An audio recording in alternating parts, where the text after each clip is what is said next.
Spring has sprung. Hey darling, can I tell you what's been on my mind? Sick and tired of the 9 to 5 in the city life. Hey darling, we could get out of town, see the beautiful world around, wanna see it now.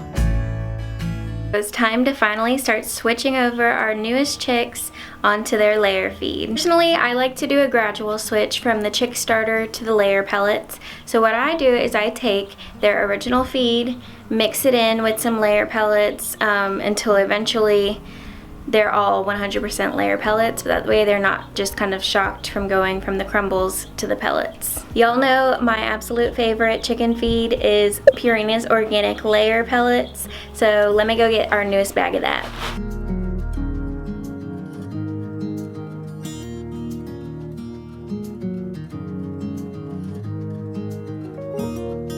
This is what I'm switching them to. This is what they're currently on, the Start and Grow medicated crumbles.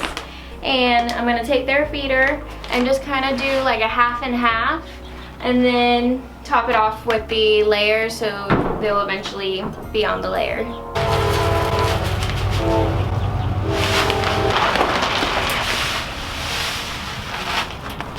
And now we just top it off with the layer. I'm not worried about the spillage because my hens that are already old enough are gonna be scratching around in here and they'll pick up all the excess. It is definitely time for some spring cleaning in here. I'll probably start to work on that here this week. You're probably wanting to know, how do I know when to switch my chicks over to layer feed? Once the chickens reach 18 weeks of age, you're gonna wanna start switching them over from their chick starter to their layer pellets. You're making this switch in preparation for them laying their first eggs. The layer pellets is gonna give them all the nutrients that they need in order to have strong, healthy eggs. I'm gonna go wrangle up my hens from the chicken tractor and bring them on in here to the coop.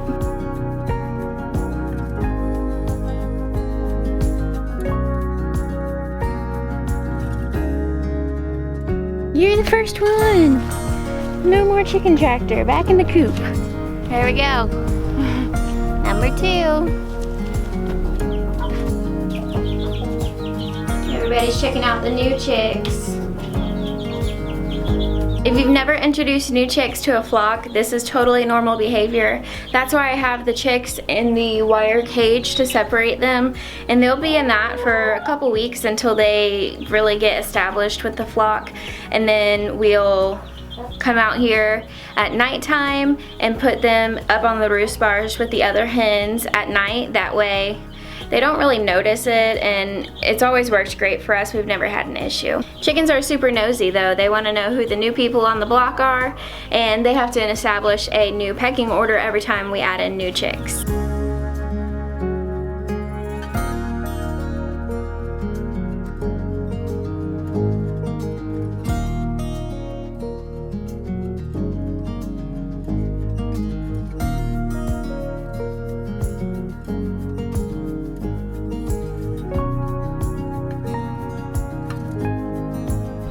Alright, y'all be nice to them. I'll be back to clean out this coop.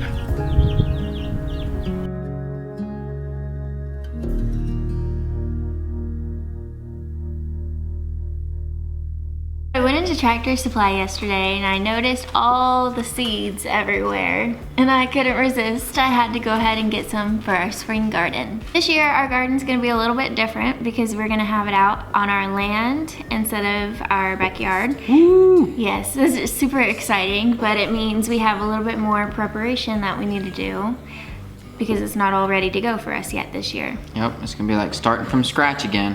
And unfortunately, Gordon just broke his leg, so some of the preparations are gonna have to be held off for a little bit, but we're gonna go ahead and get our seeds started while we can. I saw this at Tractor Supply and I thought I'd give it a try. This is the Burpee self-watering seed cells. Whoa. Whoops. And they're just the seed starts, but it was a big, large 72 pack, and I thought it wouldn't hurt to try it. I've done other peat moss ones in the past, but usually we just direct sow our seeds into the ground. But since our raised beds aren't made yet, we're gonna go ahead and do our seed starts. Everything I picked up from Tractor Supply. Obviously, Got some our onions. we're not gonna put those in the starts because that's best to just direct sow, I think. We can start in the seed starts. A salsa collection, which is jalapeno, cilantro, bunching onions, and these tomatoes. Some red and green bell peppers. Some basil, sunflowers. Dang. Some seeds. Golden bantam corn, some short and sweet carrots. Woo! Rome tomatoes, Lots of carrots. zucchini, and watermelon. Just a couple. I think we're gonna do more seeds than this, but these were the ones that I thought that we could go ahead and get started on. A lot of them have longer grow times, and then the other ones will just direct sow whenever we have everything built. 2 plant stands into watering tray, then the self-watering mat over top of plant stands with black side facing up. So you go. So set the planting trays on the watering mat. Okay. Slowly pour warm water over pellets. Dreamy, breezy, we go. Easy, easy on our tiptoes. Undercover agents of the other.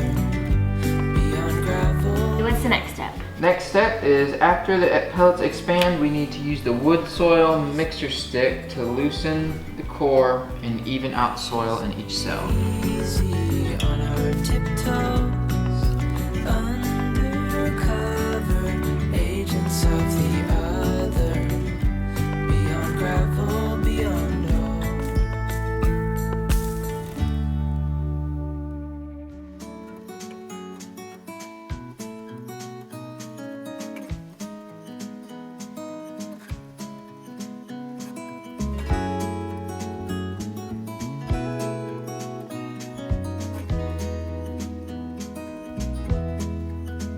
Step is sow the seeds in each cell or as recommended in seed pack instructions. Okay. So that's the easy part.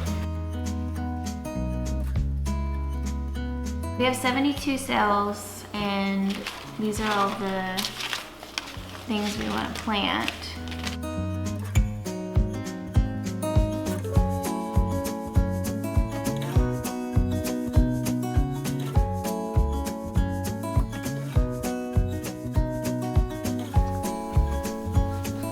We have all of our seeds covered and planted in the starts. What's the next step? The next step is put it outside and put the lid on it. Make sure it's in some sun, and we'll be good. Like a little greenhouse. Yeah, like that. That's it. Perfect. Came with this little piece of paper, and it's a plantogram is what it says. It's got all the little cells mapped out of what we just planted. We just did one vegetable per row. We're just gonna go ahead and write down what it was so we don't lose track.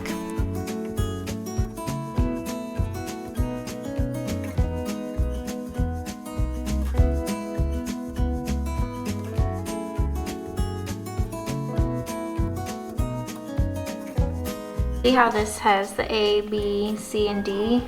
In case this lid gets mixed around, we're just gonna mark it on the lid.